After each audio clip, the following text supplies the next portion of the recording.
August 21st, 2025. Hey future me. I was driving this morning, slowly drifting between thoughts of me, of now, of what's ahead. I saw myself far away. Ahead, maybe, but alone. Without the gym people who became my joy. Without the friends I laughed and cried with. Without the family who shaped every day of my life. How would I feel then? Happy? Or unbearably sad? Then I saw myself here, close to everyone. Maybe finally settling down. But then I wondered, would that mean being left behind? Would it mean giving up? On the dreams I carried in my heart for so long, on the life I once imagined, on the impact I wanted to make, on everything I've ever wished for. Would it mean I was simply too afraid? Too afraid of discomfort? Too afraid to truly move forward? And in all of that, the question remained, what should I do? And here's an answer from my future self. August 22nd, 2025. Hey babe. You've lived through so much already. You've met incredible people. You've loved. You've hurt. You've cried. You've laughed. You've made mistakes and you've grown. And the only reason you made it this far is because you learned to focus on the now, on the present moment, on the very step right in front of you. I know the future feels blurry, but that's exactly how it should be. Blurry means it's not time yet. Blurry means don't overthink it now. Blurry means keep your eyes on what's clear today. Work with what you have now. And most importantly, live and enjoy it. Because the present is all you really have. It always has been. So here's what I'll tell you. Work hard. Keep your doors and windows open. Prepare yourself so when opportunities come, you're ready. But don't forget the little things. Don't forget the people who are here with you right now. Loosen up sometimes. Laugh a little louder. Don't take life too seriously, bae. Love you, always, forever proud of you. Your hero. Me. Here's where I'm standing these days. Somewhere in between choices I can't seem to make. Fears of losing the people I love. The ones who love me. And the fear of leaving behind my dreams, of giving up on them altogether. Just a month ago, things looked so different. Those choices and fears, although there, were barely visible. Hidden behind the stress, the focus, the exhaustion. I was completely drained. Here's a letter from that time. July 28th, 2025. Hey future me. Today I'm just tired. Completely drained. It feels like one more day of the same routine, the same pressure, the same silent fear that maybe it's not enough. Maybe I'm not enough. Maybe I won't make it. Will bring me down. I feel like I'm just one step away from breaking. I'm just tired, and that's all I have in me right now. I was preparing for the last exam I'll ever take as a medical student. The end of 6 years of intense studying, brutally busy schedules, painful experiences. And the constant question of whether I was good enough, whether I ever would be, whether I had even made the right decisions. I was exhausted and terrified, afraid that this final exam, after all these years of hard work, after, alhamdulillah, reaching the best places, achieving the best marks, would be the one I'd fail.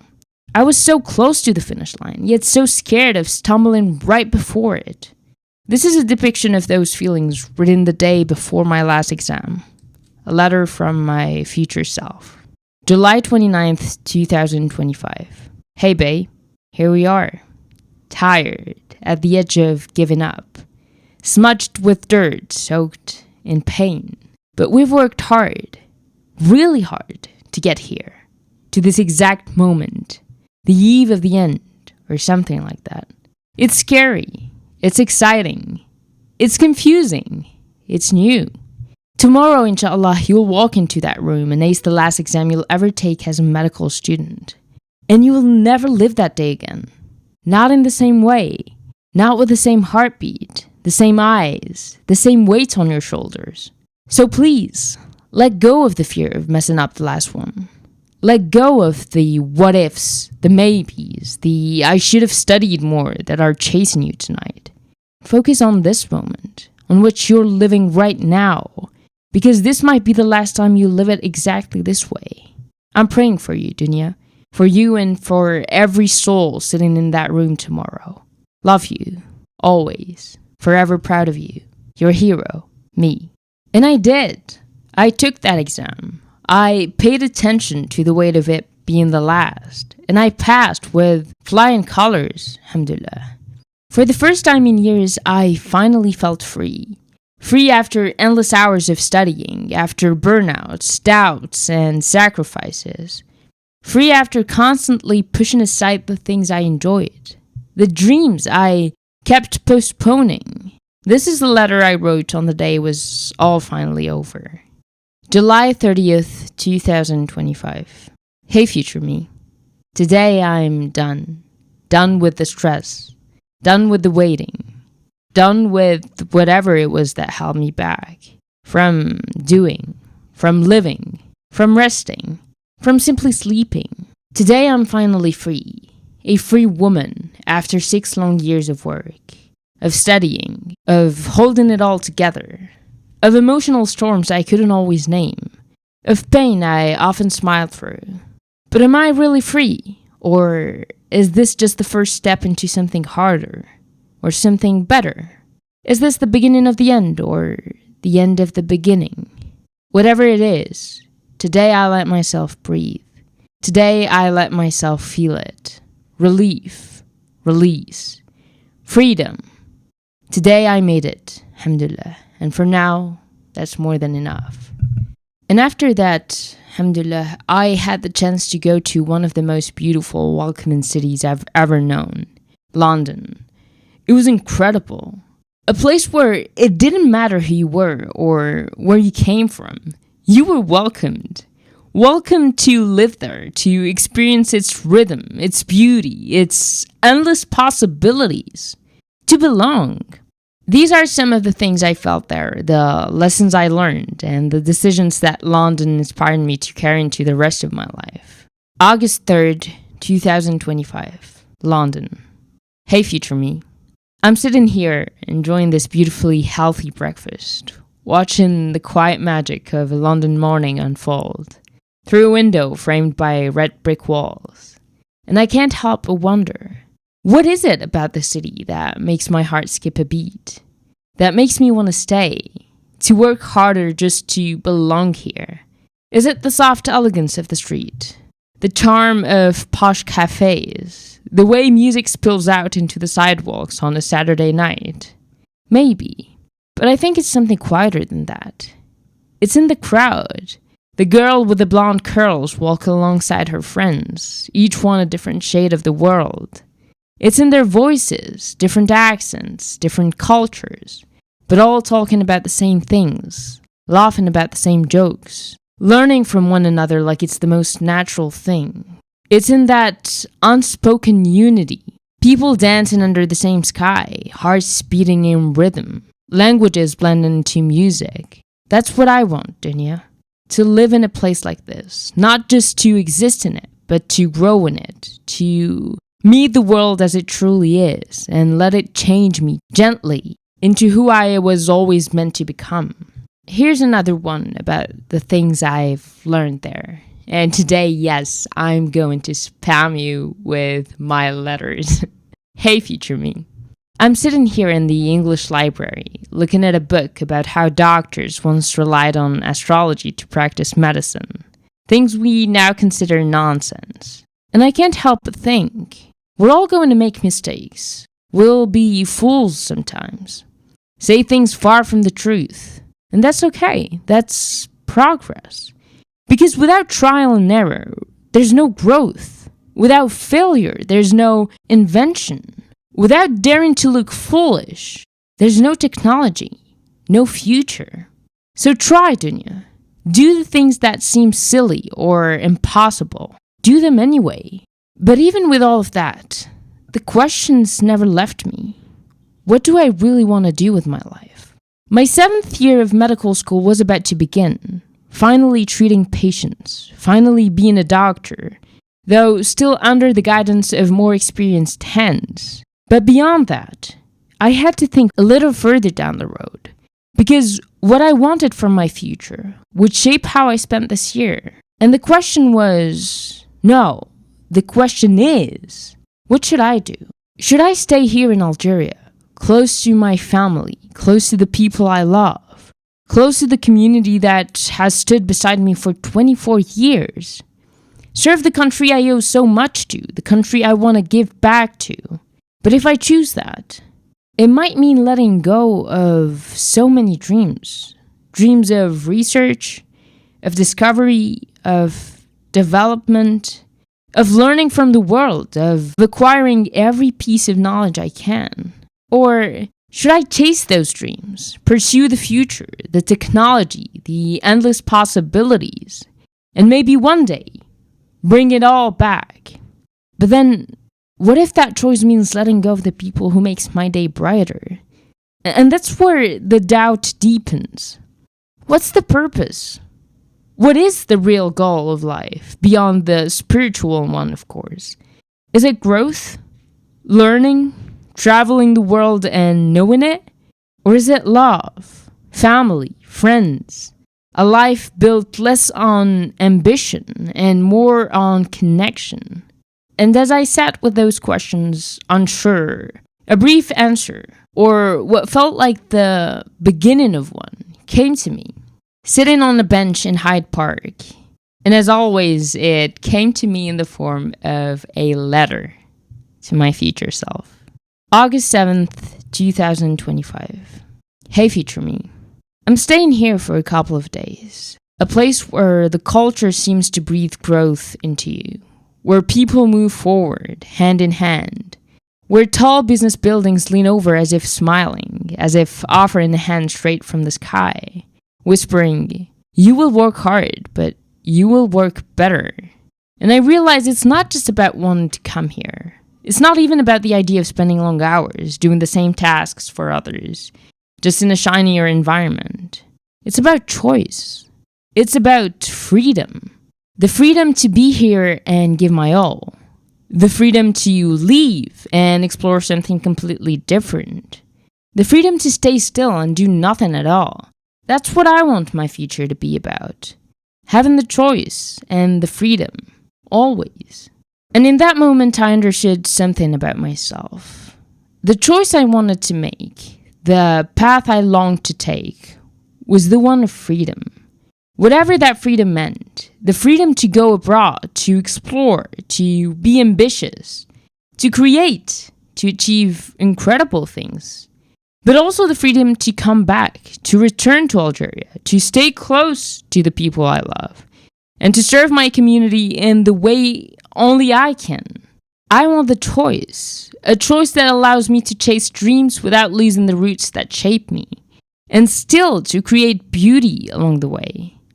Speaking of beauty, I can't help but think I want to end these letters with one about a small, yet extraordinary experience. Trying out the AirPods Pro in an Apple store and the sheer inexplicable wonder it gave me. Hey, future me. I'm sitting here trying out a pair of AirPods Pro and it feels like I've stepped into another dimension. I can't hear anyone around me, as if the whole world has been muted. It's just me, my thoughts, and the moment. For the first time in a while, I feel undisturbed. I can focus, I can create, I can breathe. And in this quiet bubble, it hits me. This is exactly the kind of magic I want to bring into the world. This feeling, this freedom, this sense of humility, this sense of possibility. I want to be part of something like this. I want to build it, shape it, share it. Not just once, but for the rest of my life. I had an incredible time, alhamdulillah, and I suppose it only proves something I've long felt, the importance of traveling, of stepping out into the world, exploring new places, anywhere, everywhere. Because travel changes you, it opens your mind, reshapes the way you see things, and teaches you truths about yourself, about others, about life, truths you might never grasp otherwise. So if I could raise a toast in this episode, it would be this. Here's to traveling the world and experiencing it fully with curiosity and wonder. I hope each and every one of us finds the chance to wander, to collect experiences, to gather stories and lessons we can carry into our own lives, and hopefully share to enrich the lives of others. But today's episode isn't about travel. It's about influence, persuasion. For the longest time, I felt naive, too easily swayed by those around me, by the media, by TV. I believed what I was told, without questioning, without examining, without pausing. I went with the wave. As a teenager, I wanted the expensive phones and clothes that everyone else flaunted. As I grew older, I felt the pressure to follow the milestones everyone else followed: marriage, success, approval, without even asking myself if it was truly what I wanted, or if I was ready. I realized slowly, painfully, that I had been living under the influence of my environment in ways I didn't fully understand, and I decided to change that, to learn, to grow. I knew my hero would be someone unshakable, someone who couldn't be fooled easily. And so I picked up a book, one of the best on the subject, the one Charlie Munger himself called the book he gives most often as a present, his top recommendation, Influence, The Psychology of Persuasion by Robert Cialdini. I can admit it freely now. All my life I've been a patsy. For as long as I can recall, I've been an easy mark for the pitches of peddlers, fundraisers, and operators of one sort or another. Probably this long-standing status as sucker accounts for my interest in the study of compliance. Just what are the factors that cause one person to say yes to another person? And which techniques most effectively use these factors to bring about such compliance? I wondered, why is it that a request stated in a certain way will be rejected, while a request that asked for the same favor in a slightly different fashion will be successful? Although there are thousands of different tactics that compliance practitioners employ to produce yes, the majority fall within 7 basic categories. Each of these categories is governed by a fundamental psychological principle that directs human behavior, and in so doing gives the tactics their power.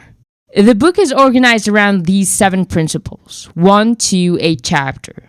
The principles, which are reciprocation, liking, social proof, authority, scarcity, commitment and consistency, and unity. In this episode of the podcast, we're only going to cover reciprocation. Let's go. A while ago, I read about a study that gave volunteers an energy drink designed to increase mental abilities. Some volunteers were charged the retail price of the drink, $1.89. Others were told because the researcher had made a bulk purchase, they'd have to pay only $0.89. Both groups were then asked to solve as many mental puzzles as they could in 30 minutes. I expected the second group, feeling good about the price break, would have tried harder and solved more problems. Wrong, the opposite occurred. The outcome put me in mind of a phone call I had received years earlier. The call came from a friend who had opened a native Indian jewelry store in Arizona. She was giddy with a curious piece of news. Something fascinating had just happened, and she thought, as a psychologist, I might be able to explain it.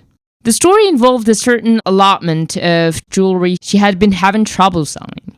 It was the peak of the tourist season. The store was unusually full of customers. The pieces were of good quality for the prices she was asking. Yet they had not sold. The night before leaving on an out-of-town buying trip, she scribbled an exasperated note to her head saleswoman. Everything in this display case at half the price, so 1/2, hoping just to be rid of the offending pieces, even if at loss. When she returned a few days later, she was not surprised to find that every article has been sold. She was shocked, though, to discover that because the employee had read the 1/2 in her scrolled message as a 2, the entire allotment had sold out at twice the original price. That's when she called me. I thought I knew what had happened, but told her that if I were to explain things properly, she would have to listen to a story of mine. Actually, it isn't my story. It's about mother turkeys.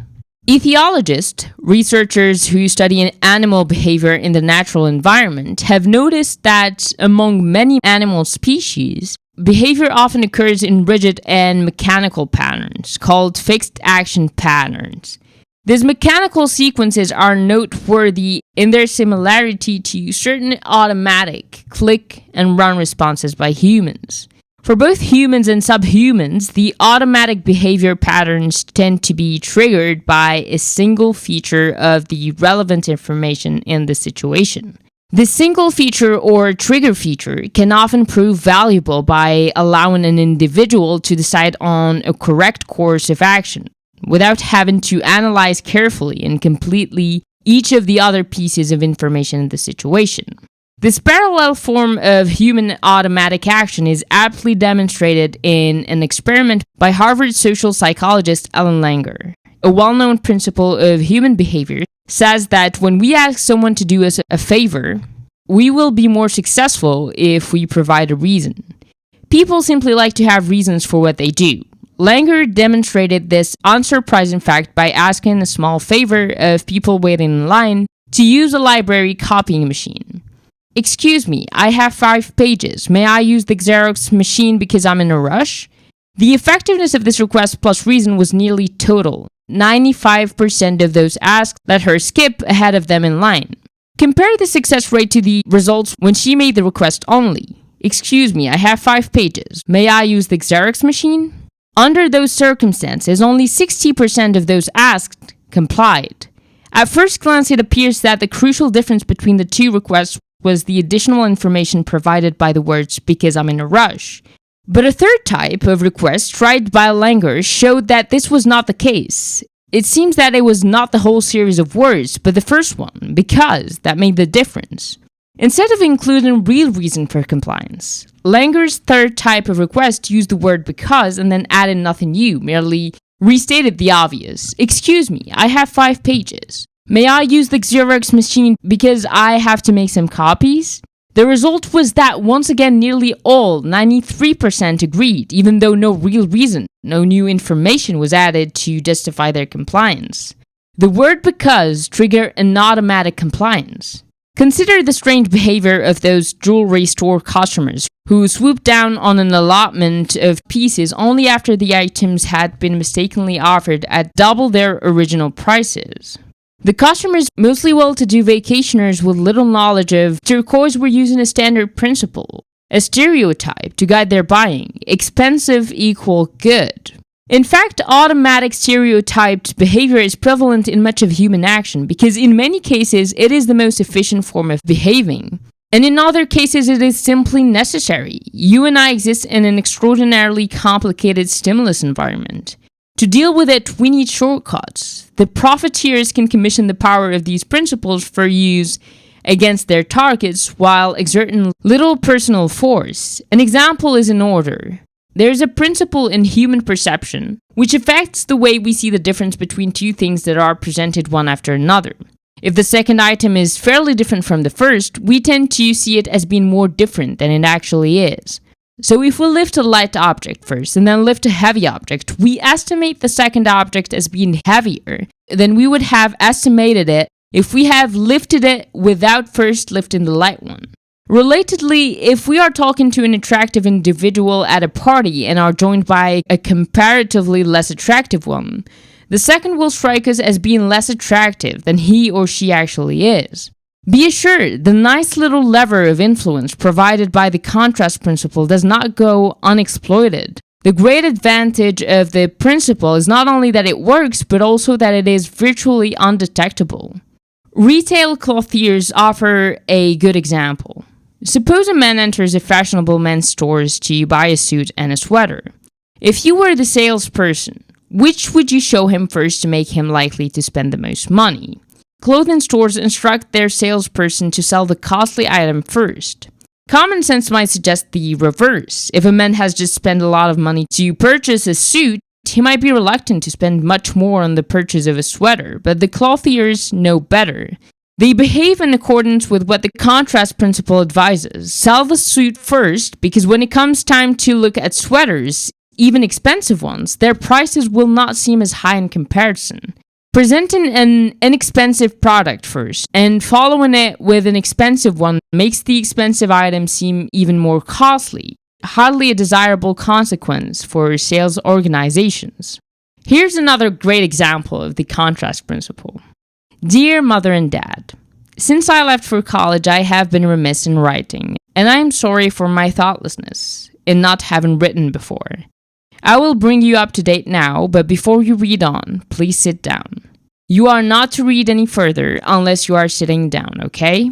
Well then, I am getting along pretty well now. The skull fracture and the concussion I got when I jumped out the window of my dormitory when it caught on fire shortly after my arrival here is pretty well healed now.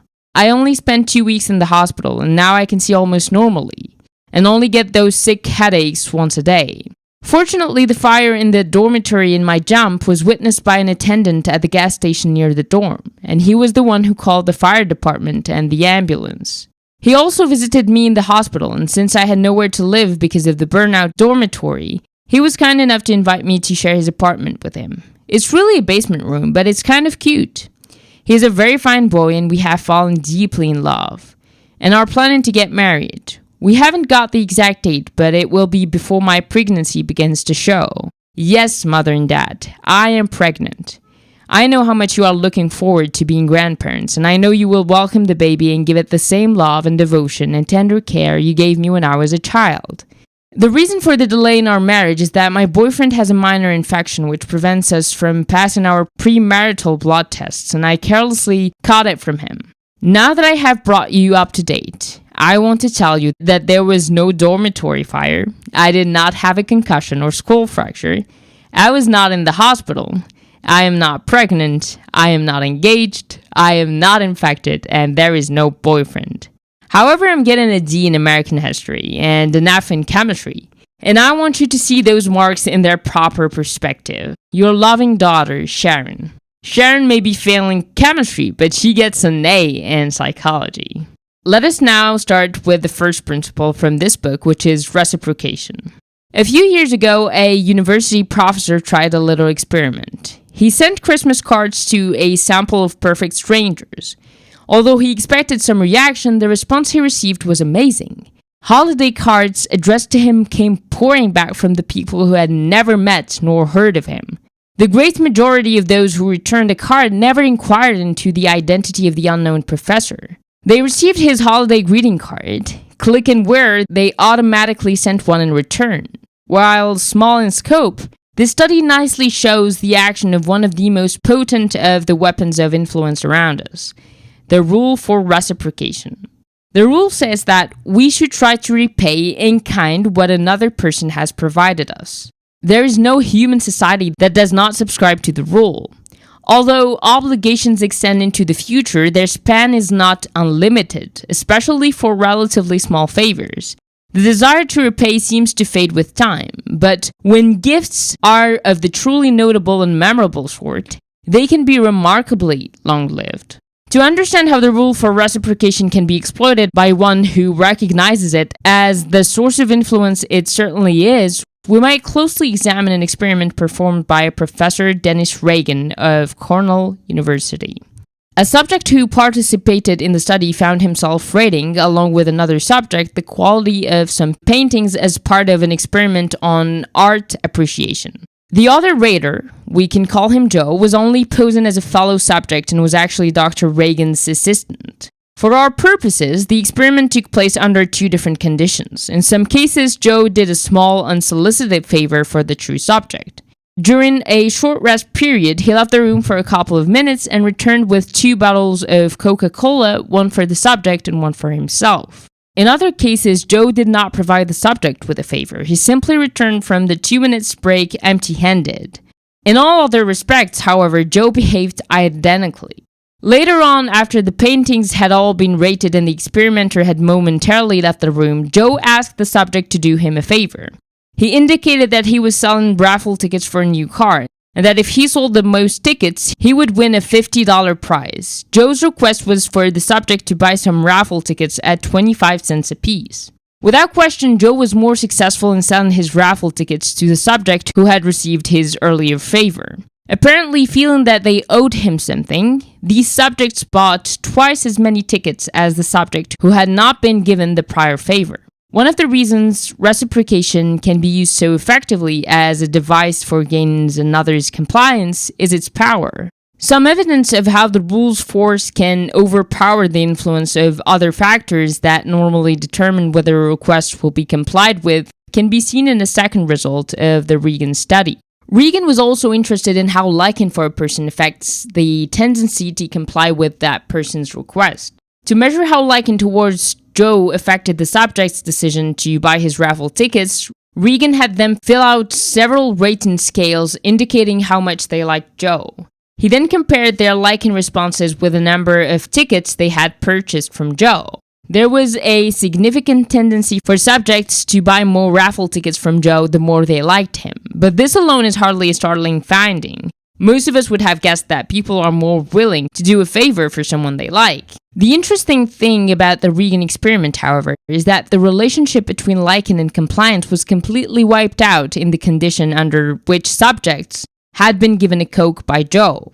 For those who owed him a favor, it made no difference whether they liked him or not. They felt a sense of obligation to repay him, and they did. I had a similar, though less momentous, personal experience a few years ago, at the start of a cross-country flight. I was assigned an aisle seat in a row of 3. Even though I preferred the aisle, I switched seats with a man in the window seat who said he was feeling claustrophobic about being pinned next to the wall for 5 hours. He expressed profound things. Rather than doing what I'd been taught to do all my life and dismissing the favor falsely as too trivial to worry about, I said, "Oh, I'm sure you'd do the same for me." He assured me I was right. The rest of the flight was amazing. The 2 men next to me began conversations that revealed how much they had in common. I could tell a friendship was budding. Yet whenever the man on the aisle had something to offer us, cashews, gum, the sports section of the newspaper, he offered it to me first, sometimes pushing it right past the face of his new pal. I remember thinking, wow, it didn't matter which of us he was sitting closer to, or had more in common with, or was talking to. I was the one he owed, and that mattered most. I also thought that if I were to give advice to someone who'd just received thanks for a meaningful favor, I'd warn against minimizing the favor in all too common language that disengages the influence of the rule of reciprocation. No big deal, don't think about it. I would have done it for anybody. Instead, I recommend retaining that earned influence by saying something such as, "Listen, if our positions were ever reversed, I know you'd do the same for me." The benefits should be considerable. Various types of organizations have learned to employ the power of small gift to spur actions that would have been otherwise withheld. Similarly, food servers have learned that simply giving customers a candy or mint along with their bill significantly increases tips. And in a restaurant frequented by international tourists, this was the case no matter the nationality of the guests. Despite the impressive force the rule of reciprocation commands, there is a set of conditions that magnifies that force even more. When the first gift is customized, and thereby personalized to the recipient's current needs or preferences. Research done in a fast food restaurant reveals the effectiveness of this sort of tailoring. Some restaurant visitors were greeted warmly as they entered. Others were greeted warmly and given a gift of a nice keyring. Compared to visitors given no gift, they purchased 12% more food, all in keeping with the general rule of reciprocation. A third sample of visitors was greeted warmly and given a small cup of yogurt. Even though the retail value of the yogurt equaled that of the keyring, it increased food purchased much more, to 24%. Why? Because visitors entered with a need for food, and matching the gift to the need made the difference. Earlier, we suggested that the power of the reciprocity rule is such that by first doing us a favor, strange, disliked, or unwelcome others can enhance the chance that we will comply with one of their requests. However, there is another aspect of the rule, besides its power, that allows this phenomenon to occur. Another person can trigger a feeling of indebtedness by doing us an uninvited favor. Recall that the rule only states that we should provide to others the kind of actions they have provided us. It does not require us to have asked for what we have received in order to feel obligated to repay. Little wonder, then, that the influential French anthropologist Marcel Mauss, in describing the social pressures surrounding the gift-giving process in human culture, can state, there is an obligation to give, an obligation to receive, and an obligation to repay. Let's re-examine a pair of earlier examples to get a sense of how the process works. First, let's return to the Regan study, where we find that the favor causing subjects to double the number of raffle tickets purchased from Joe was not one they had requested. Receipt of that Coke produced an indebtedness that manifested itself clearly when Joe announced his desire to sell some raffle tickets. Notice the important asymmetry here. All the genuinely free choices were Joe's. He chose the form of the initial favor, and he chose the form of the return favor. The rule of reciprocation applies to most relationships. However, in its purest form, an equivalent exchange of gift and favors, it is unnecessary and undesirable in certain long-term relationships such as family or established friendships. In these communal relationships, what is exchanged reciprocally is the willingness to provide what the other needs when it is needed. Under this form of reciprocity, it is not necessarily to calculate who has given more or less, but only whether both parties are living up to the more general rule. There's a second way to employ the reciprocity rule to get someone to comply with a request. A personal experience I had a few years ago gave me first-hand evidence of how well this compliance technique works. I was walking down the street when I was approached by an 11 or 12-year-old boy. He introduced himself and said that he was selling tickets to the annual Boy Scout circus to be held on the upcoming Saturday night. He asked if I wished to buy any at $5 apiece. Since one of the last places I wanted to spend Saturday evening was the Boy Scouts, I declined. Well, he said, if you don't want to buy any tickets, how about buying some of our big chocolate bars? They're only $1 each. I bought a couple and right away realized that something noteworthy had happened. I knew that to be the case because A, I do not like chocolate bars, B, I do like dollars, C, I was standing there with 2 of his chocolate bars, and D, he was walking away with 2 of my dollars. The general rule says that a person who acts in a certain way toward us is entitled to a similar return action. We have already seen that one consequence of the rule is an obligation to repay favors we have received. Another consequence of the rule, however, is an obligation to make a concession to someone who has made a concession to us. Because the rule for reciprocation governs the compromise process, it is possible to use an initial concession as part of a highly effective compliance technique. The technique is a simple one that we can call the rejection then retreat technique. Suppose you want me to agree to a certain request. One way to increase your chances would be first to make a larger request of me, one that I will most likely turn down. Then, after I have refused, you would make the smaller request that you were really interested in all along. Provided that you have structured your request skillfully, I should view your second request as a concession to me and should feel inclined to respond with a concession of my own. The only one I would have immediately open to me, compliance with your second request. Strangely enough, though, it seems that the rejection then retreat spurs people not only to agree to a desired request, but actually to carry out the request and finally to volunteer to perform further requests. What could there be about the technique that makes people who have been duped into compliance so bewilderingly likely to continue to comply? First is responsibility. Those subjects facing the opponent who used the retreating strategy felt most responsible for the final deal. It appeared to these subjects that they had made the opponent change, that they had produced his concessions. And the second one is satisfaction. Even though on the average they gave the most money to the opponent who used the concession strategy, the subjects who were the targets of this strategy were the most satisfied with the final agreement. It appears that an agreement that has been forged through the concessions of one's opponent is quite satisfying. Our best defense against the use of reciprocity pressures to gain our compliance is not systematic rejection of the initial offers of others. Rather, we should accept initial favors or concessions in good faith, but be ready to redefine them as tricks should they later be proved as such. Once they are redefined in this way, we should no longer feel a need to respond with a favor or concession of our own. We've explored a lot in this episode about influence, about the subtle ways people use compliance to steer us towards what they want. We've looked at human nature, at the ways we can be shaped without even realizing it.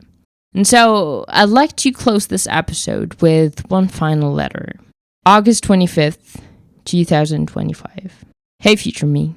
I'd love to be able to forgive everything, every day, to understand the acts of people around me, the good and the bad, to stay humble, to not get mad, to not hurt the people who hurt me, to love them no matter what they do, because I chose to love them, for they're beautiful and they're ugly. But I'm scared, because if I do that too many times, if I keep forgiving without limits, I might start underestimating myself. I might start treating myself cheap.